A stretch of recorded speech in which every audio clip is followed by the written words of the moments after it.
Eran como las 4 de la mañana un sábado. Iba camino al trabajo por la autopista. Estaba en el carril del medio y me movía rápido porque ya iba tarde. Cuando vi un carro en mi espejo izquierdo acercándose rápido, casi me asusté. Debía ir a unos 75 u 80, así que él iba como a 90 o 100. El carro me alcanzó rápido. Era un Honda Accord Coupe gris. Le eché un vistazo al carro, curioso por ver quién iba al volante. Aunque aún estaba oscuro, pude ver al conductor mirándome mientras pasaba. Luego noté a alguien en el asiento trasero, una joven golpeando el vidrio trasero. Al principio no entendí. Pensé que era una chica jugando o algo así. Normalmente no es la primera idea pensar que algo malo está pasando. Pero cuando vi al conductor empujarla bajo la ventana y el carro zigzaguear, supe que algo estaba mal. Esa mujer intentaba llamar la atención y pedir ayuda. Comencé a acelerar un poco y me puse detrás de ellos para seguirlos. Podía ver al conductor golpeando continuamente la parte trasera del carro. Parecía estar golpeándola. Podía ver sus brazos agitándose en la parte trasera del carro. Estaba en shock. Estaba presenciando un secuestro frente a mí. Mientras estaba detrás de ellos, igualando su velocidad de unos 95 millas por hora, saqué mi teléfono y llamé al 911. Mientras hablaba por teléfono, las luces de freno del carro delante de mí se encendieron y comenzó a frenar gradualmente. Definitivamente notó que yo vi lo que estaba pasando y pensó que lo estaba siguiendo. Aunque quería salvar la vida de esa mujer, no sabía si el conductor tenía un arma o no. Así que lo rodeé y aceleré. Quería seguir detrás de ellos, así que tomé la siguiente salida, pero no subí completamente la rampa de salida. Esperé a que el carro pasara por la carretera. Luego conduje sobre el césped y volví a la carretera, acelerando para alcanzar al carro, mientras seguía hablando con el 911, diciéndoles dónde estábamos, qué tipo de carro era y a qué velocidad íbamos. Fácilmente iba a unos 90 nuevamente para alcanzarlos. Cuando los alcancé nuevamente yendo a una velocidad loca, él me notó otra vez antes de que me acercara demasiado. Comenzó a frenar delante de mí otra vez. Intenté pasar a su alrededor, pero me bloqueó. Tuve que detenerme. Él salió de su carro y empezó a correr hacia mi carro con algo en la mano. En pánico, puse el carro en reversa hasta que dejó de perseguirme. Luego lo puse en drive antes de que pudiera volver a su carro y lo pasé rápidamente. El operador del 911 me dijo que había un policía estatal no muy lejos de nuestra ubicación y que simplemente siguiera conduciendo hasta que lo pasara. El hombre en el carro detrás de mí continuó siguiéndome. Ambos íbamos a una velocidad loca de más de 90 millas por hora. Sentí el peso de 1.000.000 de libras liberado de mis hombros cuando las luces azules y rojas parpadeantes aparecieron en mi espejo retrovisor detrás del carro que me perseguía, conmigo adelante y el policía detrás de él. No tenía mucha maniobrabilidad y se detuvo rápidamente en el césped. Me detuve frente a él, pero con al menos el espacio de 2 carros entre nosotros, porque aún no sabía cómo iba a pasar todo. Afortunadamente, el policía con su pistola en mano sacó al tipo del carro con las manos arriba. Para entonces, yo salí y vi toda la escena. Estaba en el suelo esposado, ahora acostado boca abajo. Llegó otro coche de policía y otro oficial entró en escena.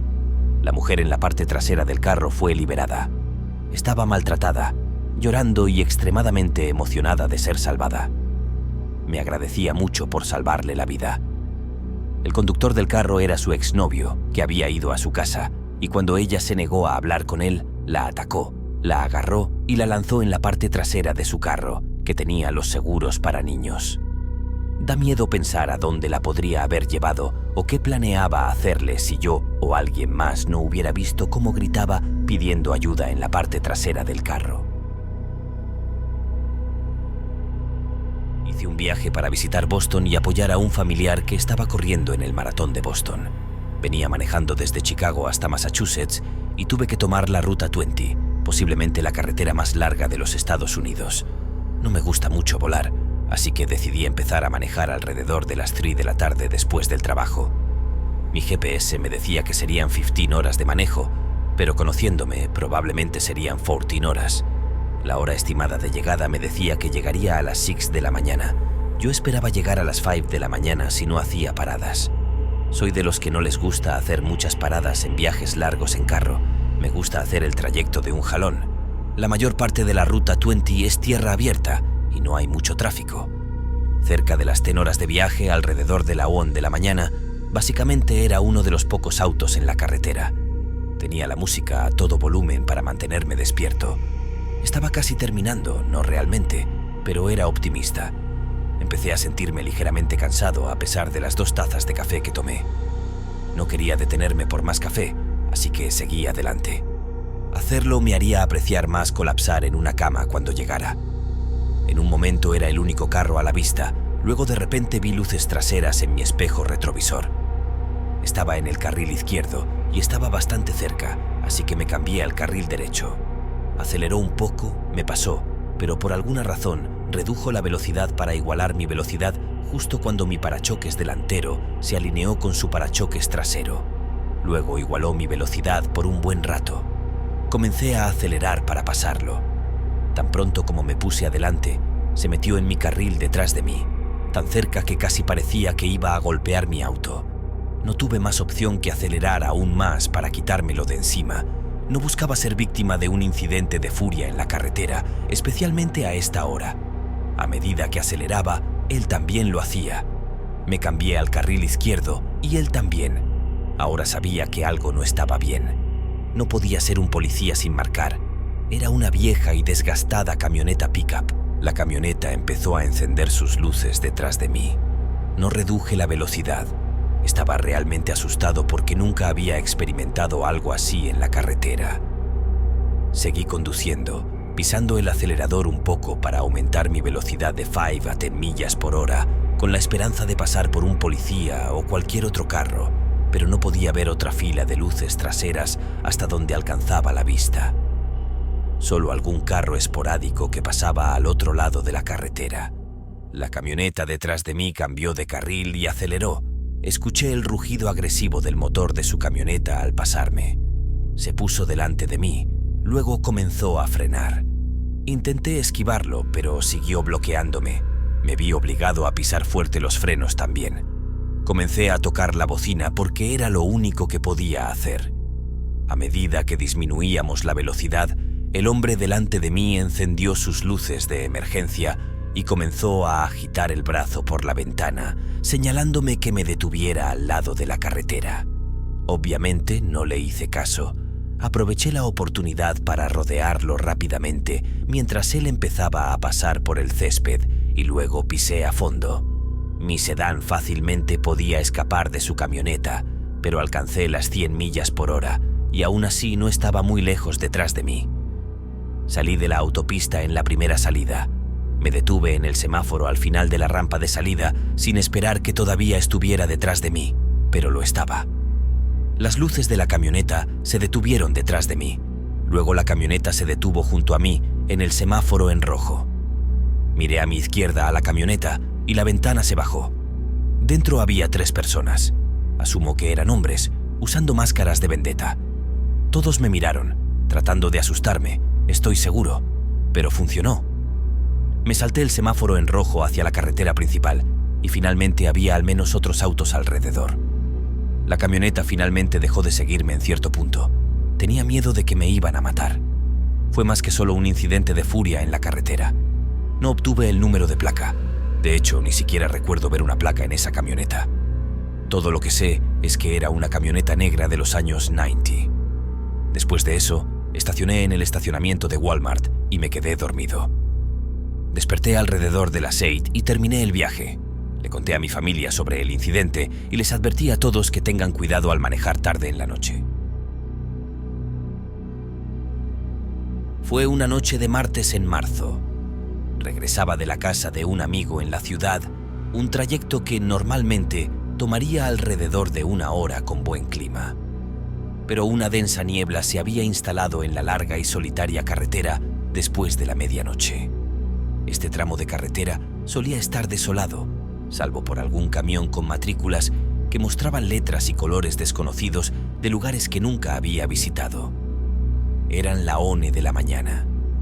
Había sido un día largo, paseando durante horas con mis amigos, de compras y explorando nuevos cafés. Me dejó agotado, mis párpados pesaban y la niebla impenetrable convertía la carretera en un interminable y fascinante desorden gris. Conducía con precaución, en ocasiones reduciendo mi velocidad a un avance constante y encendiendo las luces de emergencia para que cualquiera detrás de mí supiera que estaba allí. De repente, apareció un vehículo, con sus ruedas medio en la carretera y medio en el acotamiento. Pisé fuerte los frenos y me detuve detrás de él, pasando apenas por el parachoques. Mi corazón latía con fuerza después de ese susto, así que puse mi auto en estacionamiento para recuperar el aliento. Detrás del sedán negro, observé cómo el auto comenzaba a avanzar lentamente fuera de la carretera, estacionándose completamente en el acotamiento. El auto se detuvo un momento, luego la ventana del lado del conductor se bajó, un brazo apareció y hizo un gesto de saludo para que me detuviera. En ese momento, la adrenalina del frenazo repentino aún fluía por mi cuerpo y tenía sentido moverme más hacia el acotamiento. Seguí al auto, tomó un giro ligero hacia un camino lateral, se detuvo y la puerta del lado del conductor se abrió. El conductor caminó hacia mí entre la niebla, un chico alto y delgado con una chamarra invernal negra y jeans. Parecía más joven, unos 30 años, y sonreía mientras se acercaba a mi auto, iluminado por mis luces. Bajé un poco la ventana, pensando que tal vez venía a disculparse por estacionarse de manera insegura. Llegó a mi ventana y luego me indicó que la bajara más.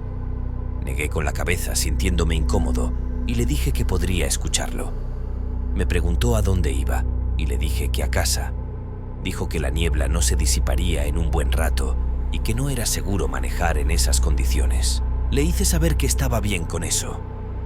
Levantó las cejas y preguntó por qué me detuve entonces. No quería empezar algo con este hombre, así que mentí y dije que había recibido una llamada y necesitaba detenerme para contestar. Sonrió de manera burlona y parecía que podía notar que mentía. Dijo que vivía con su esposa e hijo a solo unos minutos de ahí, si quería esperar un poco. Volví a negar con la cabeza, pero no aceptaba un no por respuesta.